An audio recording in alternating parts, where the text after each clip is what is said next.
Hello friends, मैं कंचन आपका अपने चैनल पे बहुत-बहुत स्वागत करती हूँ और आज हम देखेंगे साइंस क्लास 6 के एनसीईआरटी का चैप्टर नंबर 2। देखिए ये दिया है भोजन के घटक। तो इसमें हम आज अध्ययन करेंगे भोजन के घटक, कौन-कौन से भोजन के घटक हैं। देखिए दिया है कि हमने जैसे अध्याय 1 में हम पढ़ चुके हैं विविध उनके खाद्य पदार्थों की सूची इसकी बनाई थी जिन्हें हम खाते हैं या विविध प्रकार के जो खाद्य पदार्थ की विविधता थी उसको हम देखे हैं। देखिए हमने अध्याय 1 में पढ़ा था भोजन के संघटक। संघटक यानी वो जो भोज्य पदार्थ है, खाद्य सामग्री है, किन किन संघटक यानी किन किन तत्वों से मिलकर वो भोजन बना है, किन किन सामग्रियों की आवश्यकता पड़ी है उस भोजन बनाने में, तो वो हो गया उसका संघटक। और ये दिया है भोजन के घटक यानी किन किन कारकों से या किन किन एक कहेंगे समूह होता है उससे हमें भोजन प्राप्त हो रहा है तो उसको हम भोजन के घटक के रूप में रखते हैं। यानी ये जो घटक निर्धारित किया जाता है वो भोजन के पोषक तत्वों के आधार पर निर्धारित किया जाता है। यानी वो पोषक तत्व जो हमारे शरीर के निर्माण के लिए भी कार्य करते हैं, हमारे शरीर को ऊर्जा प्रदान करने के लिए भी कार्य करते हैं। उसके साथ-साथ वो हमारे शरीर में कुछ इस प्रकार के भोजन के घटक होते हैं जो हमारे शरीर में संचित होकर के अकस्मात या फिर उस समय हमें ऊर्जा उपलब्ध करवाते हैं जब हमें किसी ऐसी परिस्थिति आ जाती है जब हम भोजन नहीं ग्रहण कर पाते हैं या हमें भोजन करने का अवसर नहीं प्राप्त होता है तो वही संचित ऊर्जा हमें पुनः ऊर्जा के रूप में हमारे शरीर को प्रदान करता है। कुछ ऐसे भी भोजन घटक होते हैं जो हमें विभिन्न प्रकार की बीमारियों, रोगों से लड़ने में भी हमारी मदद करते हैं। तो ये सारे भोजन के घटक मिलकर के हमारे शरीर को संतुलित विकास में सहायक करते हैं या सहायक होते हैं। देखिए आगे दिया है कि हमने भारत के विभिन्न भागों में खाए जाने वाले भिन्न-भिन्न व्यंजनों के बारे में भी हमने बताया था और इन्हें मानचित्र में अंकित किया था। इस प्रकार भोजन में हमें चपाती, दाल, बैंगन का भरता हो सकता है, दूसरे में चावल, सांभर तथा भिंडी हो सकती है। इसके अतिरिक्त भोजन में अप्पम, मछली, सब्जियां हो सकती है। यानी भारत में देखा जाए तो भोजन की विविधता बहुत है और वो विविधता है उस स्थान के आधार पे, वो उस स्थान पे पाए जाने वाले मौसम व जलवायु के आधार पे। तो देखिए यहाँ दिया है कि क्रियाकलाप 1 में दे रहा है कि आमतौर पर हमारे आहार में अन्न से बना कम से कम एक व्यंजन तो होता ही है। यदि हम जंतु द्वारा प्राप्त भी भोजन या कहें कि मांस मछली का भी सेवन कर रहे हैं तो उसमें अन्न से बना एक व्यंजन तो होगा ही होगा। चावल व रोटी का इस्तेमाल तो हम करते हैं उसमें, तो यानी उस प्रकार के भोजन का भी हम उपयोग कर रहे हैं तो उसमें एक अन्न होगा ही। दूसरे खाद्य पदार्थों में दाल या मांस का कोई व्यंजन तथा सब्जी हो सकती है। इसमें दही, मट्ठा, अचार भी शामिल किया जाता है और ये सभी हो सकते हैं। तो ये सारे इस तरह के आहार के कुछ उदाहरण हैं, ये सारे आहार के उदाहरण हैं भोजन के। यही सब इनकी ये सबसे मुख्य है। इसके आधार पर हम विभिन्न प्रकार के और भी इसमें कुछ मॉडिफाई करके बहुत प्रकार के हम व्यंजन बना सकते हैं। देखिए यहाँ से स्टार्ट करते हैं कि कभी-कभी हम अपने भोजन में वस्तुतः इन सभी व्यंजनों को नहीं ले पाते हैं। क्यों? क्योंकि यदि हम यात्रा में हों तब हम वही खा लेते हैं जो हमें रास्ते में उपलब्ध हो। हम में से कुछ लोगों के लिए यह संभव नहीं हो पाता है कि इस तरह के विविध व्यंजन हर समय खा सकें। जो लोगों को जो कार्यशील हैं या उन्हें यात्राएँ करनी पड़ रही हैं, तो इस प्रकार से हमें वही खाना पड़ता है जो वहाँ पे मिलता है। आहार में विभिन्न खाद्य पदार्थों के इस तरह के वितरण का कोई न कोई आधार होना चाहिए। क्या हमारे शरीर को विशेष प्रयोजन के लिए विभिन्न प्रकार के भोजन की आवश्यकता होती है? तो हाँ, होती है। हमें आधार तो होना ही चाहिए एक कि हाँ, हमें इन सारे भोजन को ग्रहण करना आवश्यक है तभी हमारे शरीर का एक उचित रूप में, संतुलित रूप में विकास हो सकता है। वरना हम कुछ भी खाएँ जो हमारे शरीर के लिए सही नहीं है, तो हमारे शरीर के लिए वो क्या होगा? हानिकारक होगा। वो भोजन ग्रहण करने से हमारे अंदर रोग प्रतिरोधक क्षमता नहीं आ पाएगी, ना हम आने वाले बाहरी या फिर आंतरिक जो रोग होते हैं, उत्पन्न होते हैं, शरीर में व्याधियाँ उत्पन्न होती हैं, उनसे हम लड़ भी नहीं पाएँगे। तो इसलिए आवश्यक है कि हमें एक उसका सारणी होना चाहिए कि हाँ, इस प्रकार के व्यंजन हमें लेना है और लेना आवश्यक ही है। देखिए, यहाँ दिया है कि विभिन्न प्रकार के खाद्य पदार्थों में क्या होता है। जो भिन्न-भिन्न प्रकार के खाद्य पदार्थ होते हैं, क्या-क्या उसमें शामिल किया जाता है। हम जानते हैं कि प्रत्येक व्यंजन एक या एक से अधिक प्रकार की कच्ची सामग्री से बना होता है और जो हमें पादपों व जंतुओं से मिलता है। इससे पहले इस क्षेत्र को देख लेते हैं। यहाँ देखिए दिया है कि जंतुओं से मिलते हैं इस कच्ची सामग्री के संघटक क्या हैं? कच्ची सामग्री में हमारे शरीर के लिए कुछ आवश्यक संघटक होते हैं और इन घटकों को हम क्या कहते हैं? पोषक। पोषक सबसे महत्वपूर्ण शब्द है। यानी जो भी हम सामग्री लेते हैं, कच्ची सामग्री ले रहे हैं, पकी खा रहे हैं, कच्ची फल सब्जियां खा रहे हैं, वनस्पतियों से खा रहे हैं, जंतुओं से खा रहे हैं, इनसे जो भी हमारे शरीर के लिए जो आवश्यक घटक होता है, जो हमें प्राप्त होता है, हमारे शरीर को मजबूत बनाता है, विकास में सहायक होता है, वो होता है पोषक। देखिए यहाँ पे दिया है कि जो पंजाब क्षेत्र है, राज्य के हिसाब से भी अन्न, उनका व्यंजन, सब्जियां क्या व्यंजन होते हैं, इन सब का यहाँ पे 2 का दिया हुआ है कि पंजाब में हमें मक्की की रोटी मिल जाती है। दाल मांस का व्यंजन देखें तो इसके साथ हम राजमा का उपयोग करते हैं। सब्जियों में सरसों का साग सबसे प्रसिद्ध है। दही घी भी पंजाब के लोग बहुत खाते हैं। आंध्र प्रदेश का देखा जाए तो चावल हो गया, अरहर की दाल तथा रसम यानी चारू, ये भी कोई वहाँ का व्यंजन है। तो रसम मुझे भी नहीं पता है। फिर है सब्जियों में कुंदरू का प्रयोग करते हैं। मट्ठा, घी, अचार, ये तो सामान्यतः हमारे यहाँ भी प्रयोग करते हैं। तो विविध प्रकार के देखा जाए और साउथ में चला जाए, इडली आपका केरल देख लीजिए, तमिलनाडु तो उधर इडली सांभर डोसा, मतलब चावल के विशेष प्रकार के व्यंजन हमें देखने को मिलेंगे। यदि हम पंजाब में जाते हैं तो हमें मक्के, गेहूँ, गेहूँ से ज़्यादा मोटी मोटी रोटियां या फिर सरसों का साग, इस प्रकार के भोजन। राजस्थान में चले जाएं तो राजस्थान में हमें मक्के की कृषि अधिक होती है, तो मक्के का द्वारा बनाए गए भोजन। उत्तर प्रदेश में देखा जाए तो सामान्य होता है, चावल गेहूं दोनों का सामान्य मात्रा में प्रयोग किया जाता है। वहीं पश्चिम बंगाल में देखें तो पश्चिम बंगाल में क्या हो जाएगा, पश्चिम बंगाल में चावल मछली का उपयोग लोग ज़्यादा करते हैं। तो इस प्रकार से विविधताएं हमें भोजन में देखने को मिलती है। देखिए हम यहाँ पे अभी पोषक तत्व पढ़े हैं, तो सबसे देखिए अब इसमें जो मुख्य तत्व है, भोजन के जो घटक है, ये आपका हो गया हमारे भोजन में मुख्य पोषक तत्व। जो हमारे भोजन में मुख्य पोषक तत्व हैं वो क्या है, इन तत्वों को याद रखना आवश्यक है। जैसे पहले हो गया आपका कार्बोहाइड्रेट, फिर है प्रोटीन, वसा, विटामिन तथा खनिज लवण। खनिज लवण हो गए। इसके साथ एक हमें जल तो हमारे शरीर के संतुलन के लिए आवश्यक है। पोषक तो नहीं कह सकते कि वो पोषक प्राप्त होता है, लेकिन बहुत ही महत्वपूर्ण है। इसके अतिरिक्त हमारे भोजन में रुक्षांश तथा जल को भी शामिल किया जाता है, जिनकी हमारे शरीर को आवश्यकता है। क्या सभी खाद्य पदार्थों में ये सभी पोषक उपलब्ध होते हैं? कुछ साधारण विधियों से हम यह जान सकते हैं कि कच्ची सामग्री या पके हुए भोजन में कौन सा एक या अधिक पोषक उपस्थित है। देखिए दिए कार्बोहाइड्रेट, प्रोटीन तथा वसा के परीक्षण अन्य पोषकों के परीक्षणों की अपेक्षा सरल है। यानी यहाँ पे अब सरल करने के लिए देगा क्रियाकलाप द्वारा।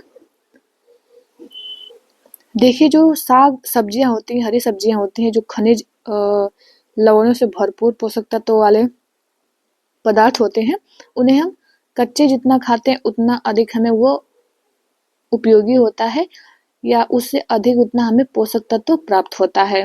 जैसे जैसे गरिष्ठ भोजन हो गया, जैसे प्रोटीन हो गया, वसा हो गया।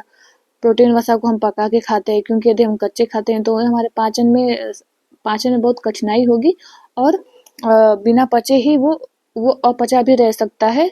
तो इसलिए हमें जितने फल सब्जियां, जैसे विटामिन के स्रोत होंगे, आपके खनिज लवण के स्रोत है, जैसे विटामिन हो गया यहाँ पे दिया है, ये विटामिन और एक खनिज लवण। जैसे हम क्या करते हैं, इसे कच्चे अधिक मात्रा में सेवन करना चाहिए। कार्बोहाइड्रेट के भी कुछ स्रोत हैं, लेकिन जो प्रोटीन है वसा इसे तो पका कर ही हमें ग्रहण करना चाहिए। देखिए आगे यहाँ पे दिया है कि इन परीक्षणों को करने के लिए आपको आयोडीन, यानी पता करें कार्बोहाइड्रेट, प्रोटीन तथा वसा का परीक्षण का ये दे रहा है कि आयोडीन, कॉपर सल्फेट तथा कास्टिक सोडा विलयनों की आवश्यकता होगी। आपको कुछ परख नलियों तथा एक ड्रॉपर की भी आवश्यकता होगी, और इन परीक्षणों को पके हुए भोजन तथा कच्ची सामग्री पर करें। इन परीक्षणों से प्राप्त प्रेक्षणों को सारणी 2.2 में दर्शाए गए तरीके से लिख सकते हैं आप। और इस सारणी में कुछ खाद्य पदार्थ दर्शाए गए हैं। अपना परीक्षण इन पर या इन किसी उपलब्ध खाद्य पदार्थ पर कर सकते हैं आप। और इन परीक्षणों को आप सावधानी से कीजिए और किसी भी रसायन को खाने या चखने का प्रयास मत कीजिए। जैसे इसमें ये दिखाया गया है कैसे आप कर सकते हैं। उसमें देखिए यदि आवश्यक विलयन तत्काल उपलब्ध नहीं है तो आपके अध्यापक निम्न विधि से उन्हें तैयार करा सकते हैं। जैसे यहाँ पे देखिए दिया है कि हम ये जांच करके देखें कि कार्बोहाइड्रेट उपस्थित है, किसमें कार्बोहाइड्रेट है या किस खाद्य सामग्री में कार्बोहाइड्रेट उपस्थित है। जैसे कार्बोहाइड्रेट कई प्रकार के होते हैं। हमारे भोजन में पाए जाने वाले मुख्य कार्बोहाइड्रेट हैं मंड है तथा शर्करा। मंड और शर्करा के रूप में हम विभाजित करते हैं। यहाँ आगे देखिए दिया है कि आयोडीन का जो तनु विलयन बनाने के लिए जल से आधी भरी परख नली में कुछ बूंदे टिंचर आयोडीन की मिला लीजिए। फिर है कॉपर सल्फेट विलयन। 100 मिलीलीटर जल में 2 ग्राम कॉपर सल्फेट घोलने से बन सकता है। उसके बाद क्या करना है, उसके बाद है कि 100 मिलीलीटर जल में 10 ग्राम कास्टिक सोडा घोलने से हमें अभिष्ट कास्टिक सोडा विलयन मिल जाएगा। देखिए यहाँ पे क्रियाकलाप 2 में जो दिया है मंड का परीक्षण के लिए दिया है कि हम कैसे पता लगाएं कि उस खाद्य पदार्थ में मंड है या नहीं। सबसे पहले ये दिया है कि देखिए आप क्या करिए, उस खाद्य सामग्री या कोई कच्ची सामग्री है उसकी कुछ मात्रा आप ले लीजिए। उसमें क्या करिए, तनु आयोडीन विलयन के 2-3 बूंद डाल दीजिए और खाद्य पदार्थ के रंग में होने वाले परिवर्तन को देखिए, क्या यह नीला या काला हो गया है। यदि ये नीला या काला रंग हो रहा है तो इसका मतलब है कि उसमें वो मंड है। यानी हम 2 पढ़े हैं ना कि जो एक मंड हो गया आपका, एक हो गया शर्करा, ये कार्बोहाइड्रेट के 2 रूप हैं। तो यदि वो विलयन उस पे काला या नीला हो जाता है तो हाँ उसमें मंड उपस्थित है। तो और भी हम इसे कर सकते हैं। फिर प्रोटीन परीक्षण के लिए क्या दिया है, प्रोटीन परीक्षण के लिए देखिए यहाँ पे दिया है कि प्रोटीन परीक्षण के लिए किसी खाद्य पदार्थ की थोड़ी सी उसके लिए मात्रा हम ले लेते हैं और फिर जिस खाद्य पदार्थ का परीक्षण करना है यदि वो ठोस है, ठीक है, ठोस है तो पहले उसका पेस्ट अथवा चूर्ण बनाने की आवश्यकता होगी। चूर्ण बना लिया, उसके बाद खाद्य पदार्थ की थोड़ी मात्रा को पीस कर या मसल कर उसके चूर्ण को एक साफ परख नली में डाल लें। फिर 10 बूंद उसमें जल भी डाल लें, अच्छी तरह से उसे हिलाएं और ड्रापर की सहायता से परख नली में 2 बूंद कॉपर सल्फेट का विलयन हम उसमें मिलाएं और 10 बूंद कास्टिक सोडा का विलयन, यानी 2 बूंद आप कॉपर सल्फेट डालें, 10 बूंद कास्टिक सोडा का विलयन डालें, अच्छी तरह से पुनः हिलाएं। फिर कुछ मिनट के लिए उसे परख नली को रख दीजिए। फिर उसमें हमें देखना है उसके बाद क्या होता है। यदि वो बैगनी रंग का हो जा रहा है वो परख नली, तो इसका मतलब ये है कि हाँ वो उसमें प्रोटीन उपस्थित है। चेक करने के लिए आप टेस्ट कर सकते हैं इसे कि हाँ उसमें प्रोटीन, ये आपका परीक्षण सही हो रहा है कि नहीं। वसा के लिए परीक्षण दिया हुआ है कि वसा के लिए क्या करेंगे, तो वसा के लिए हम वही करेंगे, कुछ अल्प मात्रा ले लेंगे वसा का जिसमें वसा मिल रहा है और उसे लीजिए खाद्य पदार्थ की, यानी वसा को लेते हैं और इसे एक कागज के टुकड़े में लपेट कर कूटिए। उसको हम कपड़े में, कागज में बोल रहा है या कपड़े में भी लेके कूटते हैं। तो कागज तो मतलब इतनी धीमी गति से, वो तो आप समझ ही रहे हैं कि कूटेंगे कागज ना फट जाए, वो फिर कपड़े में करते हैं। तो फिर अब कागज को सीधा कीजिए, ध्यान पूर्वक देखिए क्या इस पर तेल के धब्बे हैं। कागज को किसी प्रकाश के सामने लाएं, क्या आपको इस धब्बे से होकर आने वाला धुंधला प्रकाश दिखाई दे रहा है, यानी प्रकाश अब हमें धुंधला दिख रहा है। तो कागज पे जो तेल का धब्बा है वो खाद्य पदार्थ में, उसमें वसा की उपस्थिति है, यानी उस पर धब्बा पड़ गया है। सूर्य का प्रकाश उस पर धुंधला दिख रहा है आपको, यानी दिखाई नहीं दे रहा है साफ, इसका मतलब उसमें वसा है। ये सारे परीक्षण है प्रोटीन, कार्बोहाइड्रेट, वसा, इन सबको परीक्षण करने के लिए। आइए अब हम आगे देखते हैं कि, तो देखिए ये यहाँ दिया है कि ये जो परीक्षण क्या दर्शाते हैं, ये यही दर्शाते हैं कि क्या वसा, प्रोटीन तथा मंड उन सभी खाद्य पदार्थों में उपस्थित है जिनका आपने परीक्षण किया है। क्या एक खाद्य पदार्थों में एक से अधिक पोषक तत्व उपस्थित होते हैं। क्या आपने कोई ऐसा खाद्य पदार्थ पाया जिसमें इनमें से कोई भी पोषक तत्व उपस्थित न हो। तो ये सारे हम करके संतुष्ट हो सकते हैं, हम खुद अपने आंखों से देख सकते हैं कि हाँ ऐसा हो रहा है कि नहीं। देखिए आते हैं हम अपने 3 पोषक तत्वों पे जो कि मुख्य है हमारे शरीर के लिए, कार्बोहाइड्रेट, प्रोटीन तथा वसा। देखिए ये जो खाद्य पदार्थ है इनका तो हमने ऊपर परीक्षण देखा है। आगे दिया है कि विटामिन तथा खनिज लवण जैसे अन्य पोषक भी हमारे विभिन्न खाद्य पदार्थों में उपस्थित रहते हैं और इन सभी पोषकों की हमें क्यों आवश्यकता होती है। तो देखिए यहाँ पे जो दिया हुआ है, जैसे कार्बोहाइड्रेट हो गया, तो जो कार्बोहाइड्रेट होता है इससे हमें ऊर्जा मिलती है, हमारे शरीर को ऊर्जा इससे तुरंत मिलता है। यदि हमें ऊर्जा तुरंत चाहिए तो हम कार्बोहाइड्रेट का सेवन करते हैं। जो प्रोटीन होता है ये हमारे शरीर का निर्माण करता है, मजबूत बनाता है और विकास में सहायक होता है। प्रोटीन, वसा देखें तो वो हमारे शरीर को चिकना बनाता है, इससे भी ऊर्जा प्राप्त होता है, लेकिन ये हमारे शरीर में संचित होता है और जब हम भोजन नहीं ग्रहण करते उस समय इससे क्या होता है कि उस ऊर्जा द्वारा हमें हमारे शरीर में ऊर्जा प्राप्त कराई जाती है वसा के द्वारा। विटामिन और खनिज, जैसे यहाँ दिया है कि इसकी आवश्यकता क्यों होती है, तो जो विटामिन होते हैं, जो खनिज लवण होते हैं, ये हमारे शरीर को बाहर से आने वाले जितनी भी बीमारियां हैं, व्याधियां हैं, इन सब से, वायरस या बैक्टीरिया या इन सारे जो व्याधियों के कारण है, इनसे लड़ने में हमें सहायता प्रदान करता है हमारे शरीर को। यहाँ पे देखिए ये सारे स्रोत दिया हुआ है। ये कुछ स्रोत कार्बोहाइड्रेट, कुछ स्रोत हैं कार्बोहाइड्रेट। देखा जाए तो ये मीठे जितने भी फल होंगे, मीठे खाद्य पदार्थ उसमें पाए जाएंगे। जैसे देखिए यहाँ दिया है शकरकंदी, आलू, गन्ना, पपीता, तरबूज, आम, मक्का, बाजरा, चावल व गेहूं, इन सब में हमें कार्बोहाइड्रेट मिलेगा। ये देखिए यहाँ दिया है मूंगफली, गिरी, तिल, ये सारे तेल हो गए, तैलीय पदार्थ देखने को मिल रहे हैं। तो जितने भी सब ऑयल हैं, इनमें हमें वसा मिलेगा। आगे देखिए यहाँ दिया है ये हो गया आपका अंडे हो गए, मछली, मांस, दूध, घी, मक्खन, इन सब में भी क्या होगा, वसा होगा। जैसे ये हमें देखे, इसको हम शामिल कर सकते हैं किसमें, जंतु। ये आपका हो गया पादप स्रोत, यानी सारे तो बीजों द्वारा तेल प्राप्त हो रहे हैं, गिरी, तिल व मूंगफली, तो ये आपके होंगे पादप स्रोत। और ये सारे क्या हो गए, ये सारे आपके हो गए जंतु स्रोत, यानी जंतुओं द्वारा हमें मिल रहा है मछली, अंडे, घी, मांस, मक्खन, ये सारे। तो ये सारे आपके वसा के दो स्रोत हो गए आपके, एक तो हो गए पादप स्रोत, एक हो गए जंतु स्रोत। देखिए आगे दिया है कि विभिन्न पोषक हमारे शरीर के लिए क्या करते हैं, सबके अलग अलग कार्य हैं। आइए हम और इसको विस्तार से देखते हैं। देखिए कार्बोहाइड्रेट, जैसा कि हम ऊपर देखें अभी, देखिए जो कार्बोहाइड्रेट होता है, ये मुख्य रूप से हमारे शरीर को ऊर्जा प्रदान करते हैं। वसा से भी ऊर्जा मिलती है। वास्तविकता यह है कि कार्बोहाइड्रेट की तुलना में वसा की समान मात्रा से हमें अधिक ऊर्जा प्राप्त होती है। यानी हम कार्बोहाइड्रेट बहुत अधिक लें और वसा थोड़ा सा भी लें, ग्रहण करें, तो हमें कार्बोहाइड्रेट की अपेक्षा वसा से बहुत अधिक मात्रा में ऊर्जा मिलेगी। देखिए ये सारे स्रोत दिया हुआ है। ये सारे आपके प्राकृतिक वनस्पतियों से हो गए, मटर, चना, मूंग, तुअर दाल, राजमा, सोयाबीन। इधर फल हो गए, विटामिन, ये विटामिन ए के कुछ स्रोत दिया हुआ है, आम, गाजर, पपीता, दूध और पालक, जितने भी सारी हरी सब्जियां होती हैं, हमें इसमें विटामिन ए देखने को मिल जाएगा।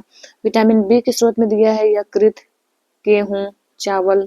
यहाँ विटामिन सी के कुछ स्रोत दिया हुआ है, टमाटर, संतरा, अमरूद, मिर्च, नींबू, आंवला। या फिर इस तरह से हम इसे डिफाइन कर सकते हैं, विटामिन सी के जो स्रोत है, हमें ये अधिकांशतः खट्टे फलों के रूप में मिल जाते हैं। जितने भी खट्टे फल होते हैं उसमें हमें विटामिन देखने को मिल जाता है। जो आंवला है, आंवला तो विटामिन सी में बिल्कुल और ही अधिक भरपूर मात्रा में मिलता है। यहाँ देखिए दिया है, यहाँ दिया है कि प्रोटीन के कुछ स्रोत हैं, एक तो हो गए पादप स्रोत, एक हो गए जंतु स्रोत। तो प्रोटीन को दो स्रोतों में बांट सकते हैं, वसा को दो स्रोतों में बांट सकते हैं, वसा के भी जंतु स्रोत, पादप स्रोत, प्रोटीन के भी जंतु स्रोत, पादप स्रोत। तो देखिए यहाँ पे दिया है, ये सारे आपके मांस, मछली, पनीर, दूध, अंडे, इसमें से जो भी जंतुओं द्वारा प्राप्त होने जंतु स्रोत, जो वनस्पतियों द्वारा प्राप्त हैं पादपों द्वारा, उन्हें पादप स्रोत के अंतर्गत हम रख सकते हैं। देखिए प्रोटीन की आवश्यकता क्यों होती है हमारे शरीर को, जो प्रोटीन की आवश्यकता होती है, क्या करती है, शरीर की वृद्धि तथा स्वस्थ रहने के लिए आवश्यक है। शरीर की वृद्धि यानी मजबूती प्रदान करता है, इसकी वृद्धि व विकास में सहायक होता है प्रोटीन। प्रोटीन युक्त भोजन को प्रायः शरीर वर्धक भोजन कहते हैं। विटामिन रोगों से हमारे शरीर की रक्षा करते हैं। इसका मुख्य कार्य ये है कि हमारे शरीर की रक्षा करने के लिए होते हैं। विटामिन क्या करती हैं, हमारी आंख, अस्थियों, दांत और मसूड़ों को स्वस्थ रखने में सहायक होते हैं। विटामिन कई प्रकार के होते हैं, जिन्हें अलग अलग नामों से हम जानते हैं, जैसे vitamin A, vitamin B, vitamin C, vitamin D, vitamin E और विटामिन के। ये मुख्य रूप से आपको 6 विटामिन देखने को मिल जाएंगे। इनमें से कुछ जो विटामिन है उनका एक विशेष नाम दिया गया है, जो विटामिनों का एक समूह के नाम से इसे जानते हैं। जैसे बी हो गया, एक विटामिन बी जो इसका समूह होता है, इसे हम विटामिन बी कॉम्प्लेक्स कहते हैं। ठीक, हमारे शरीर को सभी प्रकार के विटामिनों की अल्प मात्रा में आवश्यकता होती है। विटामिन ए जो होता है हमारी त्वचा, आंखों को स्वस्थ रखता है। विटामिन ए त्वचा को स्वस्थ रखने में आंखों के लिए काफी लाभदायक होता है। विटामिन ए का हमें सेवन करना चाहिए। यदि विटामिन सी की बात करें तो बहुत से रोगों से लड़ने में हमारी मदद करता है। विटामिन डी की बात करें तो हमारे अस्थियों और दांतों के लिए कैल्शियम का उपयोग करने में हमारे शरीर की सहायता करता है। और विभिन्न विटामिनों से भरपूर भोजन हमें ग्रहण करना चाहिए। चित्र में जैसे ऊपर देखें अभी, देखिए आयोडीन के कुछ स्रोत दिया है। आयोडीन के स्रोत ये सारे यहाँ पे दिया है। तो आयोडीन हमें किस में मिल सकता है? मछली में भी मिल सकता है। ये बिच्छू लग रहा है क्या? चित्र से तो बिच्छू ही लग रहा है। इसके साथ देखिए अदरक, अदरक में हो गया, पालक में हो गया, ये सारे आयोडीन के स्रोत हैं। जितने भी समुद्री जानवर होते हैं ना, उसमें भी हमें आयोडीन के स्रोत मिलता है। ये देखिए ये फास्फोरस के स्रोत दिया हुआ है। दूध, केला, मिर्च, ये कुछ अन्न दिया हुआ है। लोहा के स्रोत देखे तो आयरन जिसमें मिलता है, ये हो गया आपका पालक हो गया, यकृत हो गया, सेब हो गया, अमरूद हो गया। ये सारे जो स्रोत हैं किसके हैं? आयरन के। यानी हम देखें तो जितने भी फल, सब्जियां, हरी सब्जियां, ये सब के सब आयरन के स्रोत हैं। कैल्शियम के स्रोत, कैल्शियम हमें भरपूर मात्रा में दूध में मिल जाएगा, अंडा में मिल जाएगा। ये सारे कैल्शियम के स्रोत हैं। देखिए यहाँ पे एक ये तथ्य दिया है, महत्वपूर्ण फैक्ट है, याद रखने योग्य, कि हमारा शरीर भी सूर्य के प्रकाश की उपस्थिति में विटामिन डी बनाता है। यानी है कि जो सूर्य में प्रकाश में कौन सा विटामिन मिलता है, तो हम बता सकते हैं कि विटामिन डी। और यदि हम देखें तो ठंडी के दिनों में हमें विटामिन की डी की कमी हो जाएगी। क्यों? क्योंकि सूर्य के प्रकाश हमें उतना मिल नहीं पाता है। इन दिनों में कोई भी सूर्य के प्रकाश में नहीं रह पाता है, जिससे लोगों में इसकी कमी हो जाती है। देखिए आगे दिया है कि हमारे शरीर को खनिज लवणों की आवश्यकता अल्प मात्रा में होती है। यानी खनिज लवण तो हम कम ही मात्रा में लेते हैं, आवश्यकता भी कम होती है और हमें प्राप्त भी कम होता है। शरीर के उचित विकास तथा अच्छे स्वास्थ्य के लिए प्रत्येक खनिज लवण आवश्यक है। ठीक। और विभिन्न खनिज लवणों के कुछ स्रोतों को हमने चित्र 2.10 में देखा है। देखिए अधिकांश खाद्य पदार्थों में एक से अधिक पोषक तत्व होते हैं। यानी ये नहीं कि जो एक पोषक तत्व है, जैसे मान लीजिए पालक हो गया, तो सिर्फ इसमें खनिज लवण ही मिलेगा। देखिए इसमें बहुत सारे विटामिन मिलेंगे, सिर्फ ए ही नहीं मिलेगा, बी भी मिल सकता है, डी भी मिल सकता है और खनिज लवण भी मिल सकते हैं। ये सारे तो एक जो भोजन है उसमें बहुत सारे स्रोत मिल सकते हैं, कई कहीं के पोषक तत्वों के हो सकते हैं। फिर दिया है कि उसके बाद भी फिर भी किसी कच्ची सामग्री में एक निश्चित पोषक तत्व की मात्रा दूसरे पोषक तत्व की मात्रा से अधिक हो सकती है। यानी पालक कहें तो इसमें मिलते तो हैं, आयरन भी मिलेगा, लेकिन सबसे अधिक देखा जाए तो क्या मिलेगा? Vitamin A. गुड़ की बात करें तो गुड़ में तो कार्बोहाइड्रेट भी है, लेकिन सबसे अधिक मिलेगा आयरन। तो इस प्रकार से एक निश्चित जो पोषक तत्व होता है उसकी मात्रा अधिक होती है। चावल में कार्बोहाइड्रेट की मात्रा दूसरे पोषक तत्वों से अधिक होती है। इस आधार पर हम यह कह सकते हैं कि चावल कार्बोहाइड्रेट से समृद्ध भोजन है। इन पोषकों के अलावा हमारे शरीर को आहारी रेशों तथा जल की भी आवश्यकता होती है। आहारी रेशे रुक्षांश, इसे हम रुक्षांश के नाम से भी जानते हैं। हमारे खाने में क्या करते हैं? रुक्षांश की पूर्ति मुख्यतः पादप उत्पादों से ही होती है। रुक्षांश के मुख्य स्रोत हैं साबुत खाद्यान्न, दाल, आलू, ताजे फल व सब्जियां हैं।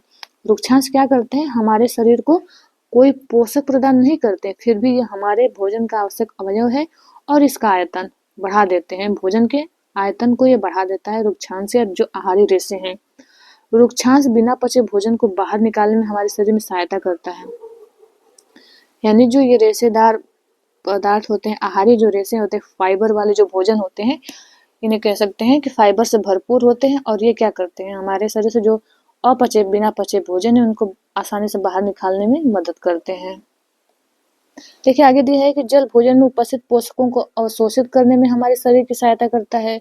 यह कुछ अपशिष्ट पदार्थों जैसे मूत्र, पसीने को भी शरीर से बाहर निकालने में सहायता करता है। सामान्यतः हमारे शरीर को जितने जल की आवश्यकता होती है वह हमें उन वस्तुओं से प्राप्त होता है जिन्हें हम द्रव के रूप में लेते हैं, जैसे जल, दूध, चाय आदि। इसके अतिरिक्त हम जो भी भोजन पकाते हैं उसमें भी पानी का प्रयोग किया जाता है। तो पोषक तत्व के रूप में नहीं, लेकिन हमारे शरीर में संतुलन बनाने के लिए वर्ज्य पदार्थों को बाहर निकालने में बहुत ही ये सारे चीज सहायक होती हैं। आइए हम देखते हैं संतुलित आहार। देखिए संतुलित आहार दिया हुआ है, तो सामान्यतः पूरे दिन में जो कुछ भी हम खाते हैं उसे आहार कहते हैं। हमारे शरीर की वृद्धि और अच्छे स्वास्थ्य को बनाए रखने के लिए हमारे आहार में वे सभी पोषक तत्व उचित मात्रा में होने चाहिए जिनकी हमारे शरीर को आवश्यकता है। कोई भी पोषक तत्व न आवश्यकता से अधिक हो न ही कम, यानी संतुलित मात्रा में बने रहे। तो हमारे आहार में पर्याप्त मात्रा में रुक्षांश, जल भी होना चाहिए। इस प्रकार के आहार को हम संतुलित आहार कहते हैं। यानी सभी उसमें पोषक भी हो, कार्बोहाइड्रेट, विटामिन, खनिज लवण, वसा, साथ साथ हमें जो आहारी रेशे हो गए, जल हो गया, खनिज लवण हो गए, ये सारे संतुलित मात्रा में हमें ग्रहण करना चाहिए। और इस प्रकार के आहार को हम क्या कहते हैं? इन सारे पोषक तत्वों से भरपूर आहार को हम कहते हैं संतुलित आहार। देखिए आगे यहाँ दिया है कि क्या आप सोचते हैं कि प्रत्येक आयु वर्ग के लोगों को एक ही प्रकार के आहार की आवश्यकता होगी? तो नहीं, प्रत्येक आयु वर्ग के लिए अलग-अलग, बच्चों के लिए कुछ अलग आहार चाहिए, बूढ़ों के लिए अलग चाहिए, वयस्क के लिए, वयस्क और अधिक क्रियाशील कर रहते हैं और अधिक कार्य करते हैं, तो उनकी कार्य क्षमता के आधार पे भी जो पोषक तत्व होते हैं, जो आहार होता है निर्धारित किया जाता है। उसके आयु के आधार पे भी पोषक तत्वों का निर्धारण किया जाता है। पोषक तत्व या फिर कहेंगे आहार का जो निर्धारण होता है, लिंग को भी ध्यान में रख के किया जाता है। महिलाओं को और खनिज, लवण व विटामिन की बहुत अधिक आवश्यकता होती है। तो इसमें कई कारक योगदान देते हैं। आपका आयु भी हो जाएगा, आपका लिंग भी हो जाएगा, आपकी जलवायु हो जाएगी, सारे तत्व आपके भोजन को, आहार को प्रभावित करते हैं। दिया है, आगे आइए देखते हैं कि आप क्या आप भी ये सोचते हैं कि हमारा संतुलित आहार हमारे शारीरिक कार्य पर निर्भर करता है? तो बिल्कुल सही, ये सोचते ही हैं। एक सप्ताह की अवधि में आप जो भी खाते हैं उसका एक चार्ट तैयार कीजिए और जांच कीजिए कि प्रतिदिन जो भोजन आप करते हैं क्या उसमें सभी पोषक तत्व उपस्थित हैं या नहीं। सब अपने भोजन के लिए इसको चेक कर सकते हैं। देखिए आगे दिया कि दालें, मूंगफली, सोयाबीन, अंकुरित बीज, मूंग व चना को हम अंकुरित कर सकते हैं। किण्वित भोजन यानी दक्षिण भारतीय भोजन जैसे कि इडली, किण्वित यानी उसको उसमें खमीर बनने के बाद उसको बनाया जाता है। आटे का मिश्रण, मिस्सी रोटी, थेपला, अनाज व दालों से बना, केला, पालक, सत्तू, गुड़ उपलब्ध सब्जियां, इसी प्रकार के अन्य भोजन कई पोषक तत्व उपलब्ध कराते हैं और इसलिए कोई व्यक्ति अल्प व्यय में भी संतुलित आहार खा सकता है। संतुलित आहार सबके लिए आवश्यक है। देखिए आगे दिया है कि उचित प्रकार का भोजन करना ही पर्याप्त नहीं है, उसे उचित तरीके से पकाना भी चाहिए ताकि इसके पोषक तत्व नष्ट न हो। ये नहीं कि हम सब्जी लाए और सब्जी को पूरा बहुत देर तक पकाए तो सारे पोषक तत्व जल करके उसमें से नष्ट हो जाते हैं। इसलिए जो सब्जियां हैं, फल हैं, जो आयरन से भरपूर है, खनिज लवण से, उन्हें कम पकाना चाहिए, हो सके तो उसे कच्चे ही खाना चाहिए। देखिए आगे दिया है कि छिलका उतार कर यदि सब्जियों और फलों को धोया जाता है तो यह संभव है कि उन्हें कुछ विटामिन उनके नष्ट हो जाएं।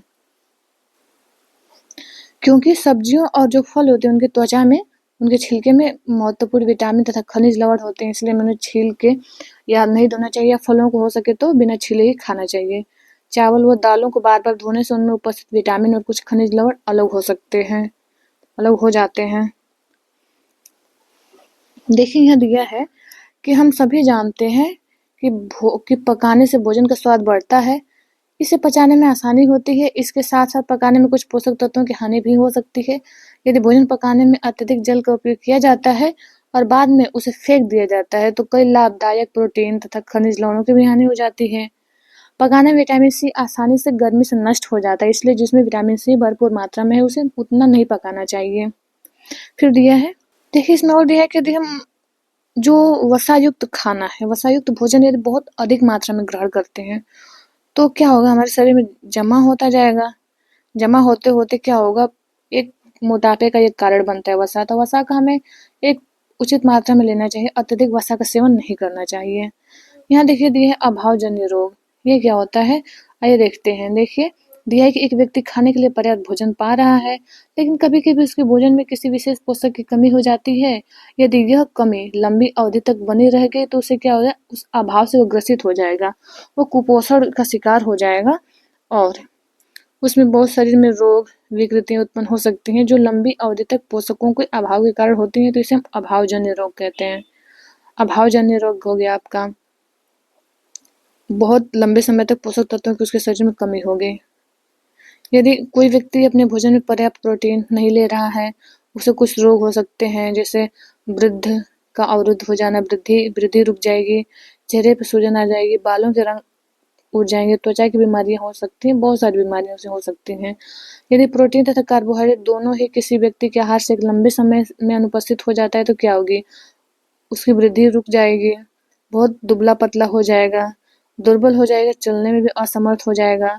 विटामिन और खनिजों की लवणों का अभाव होगा यदि हमारे शरीर में, तो क्या होगा, इससे हमारे शरीर में बहुत सारे रोग, विभिन्न रोग उत्पन्न हो जाएंगे। इसका कार्य ये होगा। तो सभी अभावजन्य रोगों की रोकथाम संतुलित आहार लेने से की जा सकती है, यानी हमें हमेशा एक उचित संतुलित आहार ग्रहण करना चाहिए। देखिए आगे दिया है जो भी विटामिन मुख्य विटामिन है, उन विटामिनों का दिया है कि क्या-क्या इससे विकार हो सकते हैं, क्या इसके लक्षण हैं। देखिए, जैसे विटामिन ए है, तो इसमें दिया है कि दृष्टिहीनता, क्षीणता होने लगती है, हमें कम दिखाई देने लगता है, जिसे हम रतौंधी के नाम से जानते हैं। इस प्रकार की बीमारी हमें हो जाती है। कमज़ोर दृष्टि हो जाएगी, अंधेरे रात में कम दिखाई देगा, कभी-कभी पूरी तरह से दिखाई देना बंद हो जाता है। विटामिन बी1 से क्या होगा, बेरी-बेरी, यानी इसमें क्या होता है, इसके लक्षण है कि दुर्बल पेशियाँ और काम करने की ऊर्जा में कमी हो जाती है। विटामिन सी है, स्कर्वी हो जाता है इसकी कमी से। इसमें क्या होगा, स्कर्वी में मसूड़ों से खून निकलने लगता है और घाव भरने में अधिक समय लगने लगता है यदि हमारे शरीर में विटामिन सी की कमी है तो। विटामिन डी देखें तो इससे रिकेट्स होता है, और रिकेट्स क्या होता है, इससे अस्थियों को मुलायम होकर मुड़ जाना, यानी कहें कि हमारी हड्डियों का क्षरण होने लगता है जब हमें रिकेट्स होता है और जब हमारे शरीर में विटामिन डी की कमी होती है तब। आगे कैल्शियम दिया, इसमें एक अस्थियां और दंत क्षय, कैल्शियम की कमी से अस्थियां और दंत क्षय होने लगता है का लक्षण इसका हमें दिखाई देगा, कमजोर अस्थियां और दंत क्षय। आयोडीन की कमी से क्या होगा, घेंगा रोग होगा। इसमें क्या होगा, इसमें ये होगा कि जो गर्दन की एक ग्रंथि होती है वो फूल जाती है, और इसके साथ साथ इसमें क्या होगा, बच्चों में मानसिक विकलांगता आ जाती है। आयरन की कमी से क्या होगा, अरक्तता। इसमें क्या हो जाएगा, जब अरक्तता होगा तो हमारे शरीर में कमजोरी का अनुभव होगा। तो मिलते हैं नेक्स्ट वीडियो में। आपसे हम्बल रिक्वेस्ट है कि इस चैनल को सब्सक्राइब कर लें और अपने दोस्तों को भी शेयर करें। ये वीडियो देखने के लिए आप लोगों का बहुत बहुत धन्यवाद।